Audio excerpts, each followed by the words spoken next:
Okay. All right. So this is for Bender. Uh-oh. Yeah, this is a personal doggo question. Doggo. So, I guess I think it'd be. I just wanted to bring it up because I feel like it's probably good for a lot of people that have like good dogs, but like sometimes they have some attitude. You know, Little tude. Yeah, because. So his one bad thing that he does is if he finds a napkin or a dryer sheet, he just rips it up. Just little pieces everywhere. Shred it up. Yeah, shreds it. Doesn't eat it, just shreds it, and then just is like leaves it there. But if you find it, you know, and you're like, what is this? You know, like no, whatever. But he just like gets, he kind of gets down and he starts doing the growling thing, like he knows he's in trouble. Mm-hmm. He would never bite or anything like that. But is this while he has it or after the fact? After, if you're just like, what is that? And he looks at it and he's and he knows immediately that he fucked up. Mm-hmm. And, he just gets like, nervous growls. Yeah, the nervous growls, the little hackles up, then he comes up to you and like, no, he doesn't do anything bad, but it's just like really annoying. Like, and I mean, to other people that would be like scary or whatever, but like, what would you do to like get through that to make him stop being a bitch, basically?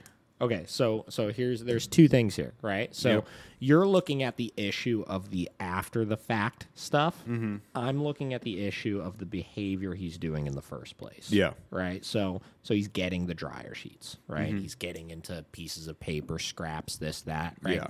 Now listen.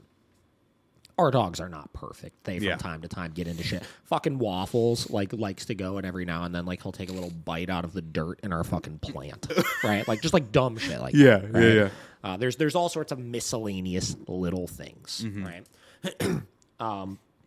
But when I'm looking at solving those problems, what I want to do is I want to simulate and set it up as much as I can so that issue goes away, so I don't run into the situation where I have to try to post discipline. Because here's the thing. Yeah. Then looking at the other problem you're having and where some of that call it the stress growls or whatever you want to call it, where it's like he knows he's in trouble. Yeah. But frankly, he has no clue what he's in trouble for, which is where that stress and that discomfort and stuff like that is coming for. Mm-hmm. Because if he knew what he was getting in trouble for, he would then stop doing the freaking behavior.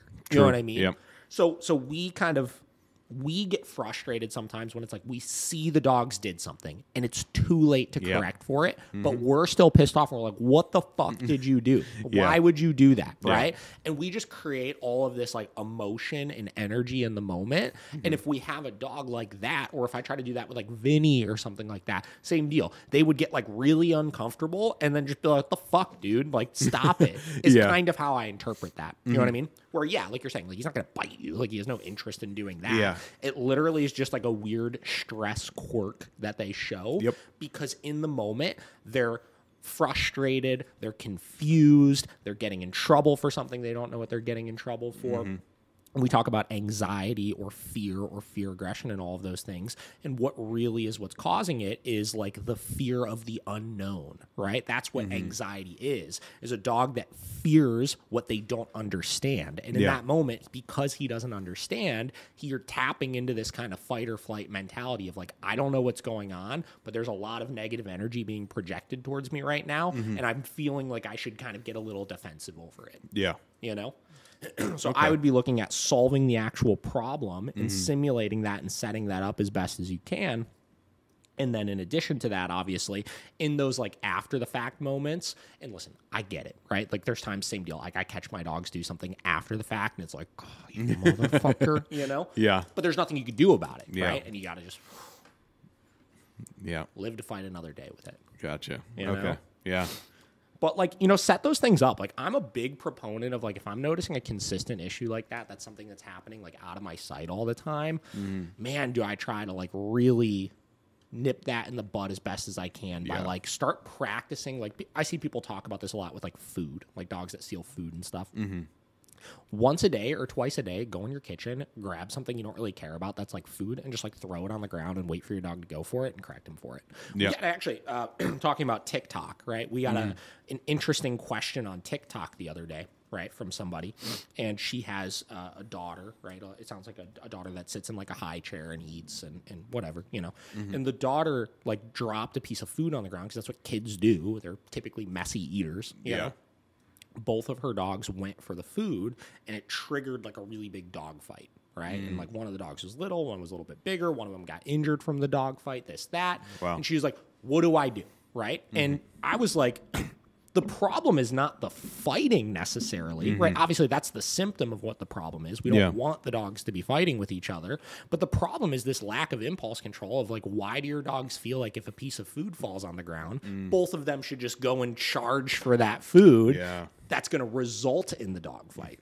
You know what I mean? Yep. So I told her, I was like, you need to get e-collars for these dogs. And listen, when I get into these like TikTok comments and stuff like that, where it's like, you know, these are people from like other states. These are people that like aren't going to be doing any training with us and this and that. Yeah. I don't look at that as like, oh, well, you should do it the proper way and go sign up for a training program and this and that. Like, no, this lady needs to find relief like right now for this. Yeah. You know what I mean? She needs to make sure these dogs don't hurt each other, or her daughter is not in a position where she's going to get injured getting stuck in the middle of something like that. We need to get some like control of this situation, right? That's the way I look at these situations, not like, oh, what's going to be the most fair on the dogs. It's how are we going to solve this problem now? Yeah. Right? So when I look at something like that, I told her, I was like, you need to get e-collars for both of the dogs immediately, right away. I was like, and you need to start every day simulating that exact situation where you drop a piece of food on the ground, and if any of those dogs go for it, they're getting corrected for it. And they're getting high corrections for it, so they realize that is not yours. I don't care what's falling on the ground. Unless I give it to you, it is not yours. And what you do is you shift that mentality where they're like, whoa, mom means business right now. Yeah. I'm not worried about you. You're not worried about me, because ultimately there's some rules right now. And we start to become that ultimate position of authority over the dogs where the fighting doesn't happen anymore. Right? So you have to set these scenarios up to work through it, though, because the more it happens randomly, the more it's like just like once in a blue moon when the daughter drops something on the ground, or once in a blue moon when Bender finds something that he's not supposed to have, or whatever it may be. You're never going to be as effective in correcting it and like getting through like their fucking head with it, you know? You have to have it happen many times in a short period of time so they could truly learn from